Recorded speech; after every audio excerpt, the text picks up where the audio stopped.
to check the consistency of precipitation data record. अब consistency है क्या, कैसे चेक करते हैं, इसका क्या प्रोसीजर है, वो अब हम डिस्कस करेंगे. Carefully listen this so that later on you can do at your own at your places with your own manuals. Consistency of precipitation data record means the behavior of a data record of a station as compared to average behavior of all surrounding station. तो किसी भी जो rain gazing station है उसकी consistency से मुराद ये है कि उस जगह पे जो डाटा रिकॉर्ड किया जा रहा है, उस स्टेशन पे जो डाटा रिकॉर्ड किया जा रहा है और उसके सराउंडिंग उस स्टेशन के जो इर्द गिर्द स्टेशन हैं उनका जो एवरेज डाटा है वो आपस में मैच करना चाहिए, उनकी आपस में कंसिस्टेंसी होनी चाहिए. तो इसको कहते हैं consistency of precipitation data record. तो अगर आपस में वो मैच नहीं कर रहे, बहुत ज़्यादा उनका difference, it means that there is some error at any particular station, specially the station under consideration. तो चूँकि जो सराउंडिंग स्टेशन हैं उनकी एवरेज को हम एक्यूरेट मानेंगे और किसी एक स्टेशन पे जहाँ हमें शक है कि ये डाटा मुख्तलिफ आ रहा है तो वहाँ पे हम कहेंगे कि यहाँ इनकन्सिस्टेंसी है, यहाँ कोई प्रॉब्लम है. तो consistency of precipitation data record means the behavior of data record, you can say the values recorded at a station should match with the values of the average values of the stations of the surrounding stations. Yeah, the behavior of the data recorded at a station should be compared with the average behavior. यहाँ behavior से मुराद उसकी values हैं, जो figures हैं, मुख्तलिफ जो numbers हैं. Behavior of all surrounding stations, या इसको आप कह सकते हैं कि जो ट्रेंड है उसका बढ़ना या कम होना वो देखा जाएगा. तो if the behaviour is does not match, it means that there is inconsistency at a gauging station. At one gauging station, किसी एक स्टेशन पे मसला है. इस तरह हम इसको चेक करते हैं one by one. Double mass curve is a technique, या double mass analysis is a technique used to check the consistency of data record at a gauging station. For example, at station X, consistency of data record is checked by plotting double mass curve. कोई भी station X है, XYZ, कोई भी एक station है जिस पे हमें शक है कि यहाँ का जो डाटा है वो शायद मसला है वहाँ पे, तो उसकी जो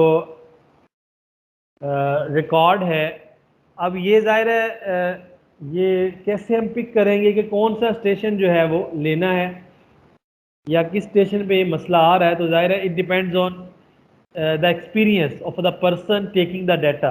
तो आमतौर पे यहाँ डाटा लेने के लिए एक पर्सन डेजिग्नेटेड होता है, डिप्यूटेड होता है, जो कि मुख्तलिफ स्टेशन का विज़िट करके वहाँ का डाटा लेता है. तो अगर वो देख रहा है कि अगर 10 स्टेशन है उस जगह पे, एक ऐसा स्टेशन है जहाँ रिकॉर्डेड डाटा जो है वो मुख्तलिफ आ रहा है और बाकी जो स्टेशन है वहाँ पे जो है करीब करीब आ रहा है एक दूसरे के, तो उसे होगा कि यार यहाँ पे डाटा थोड़ा मुख्तलिफ आ रहा है, तो he will have to check the consistency of the data recorded at that station. तो जाहिर है with experience with the recording of data one can select the station where there may be some inconsistency. So to check the inconsistency we have the approach known as double mass analysis, and this is not only for precipitation. Remember, this can be used for any other data check, for flow data as well, for stage data etcetera. तो किसी और भी जो weather data है उसके लिए भी ये लगाया जा सकता है मेथड.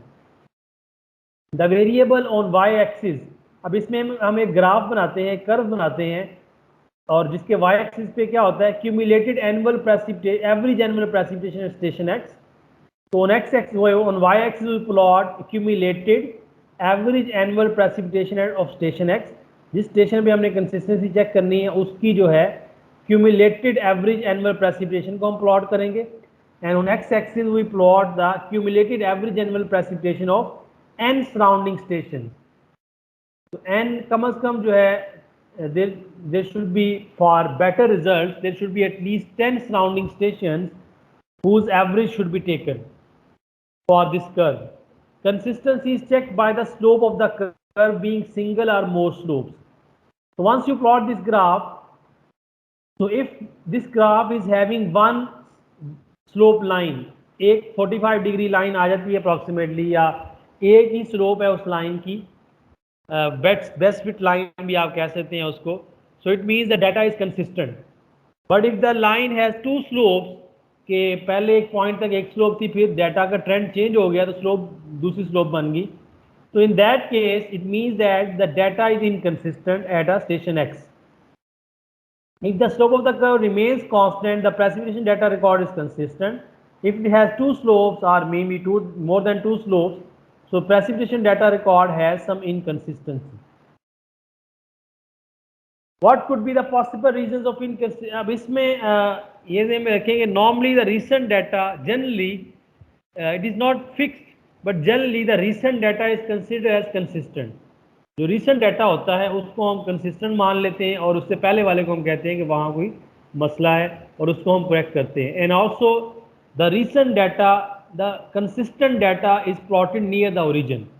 तो वो डाटा जिसको हम कह रहे हैं कि ये कंसिस्टेंट है और इसके बाद वाला इनकंसिस्टेंट है, तो कंसिस्टेंट डाटा को ओरिजिन के पास प्लॉट करेंगे, ग्राफ के ओरिजिन जो होता है, और एक्स वाई जी जो ग्राफ उसका ओरिजिन जो होता है, और जो इनकंसिस्टेंट डाटा है वो ओरिजिन से अवे प्लॉट करेंगे. तो ये कुछ रूल्स हैं इससे रिलेटेड जो नॉर्मली हम फॉलो करते हैं.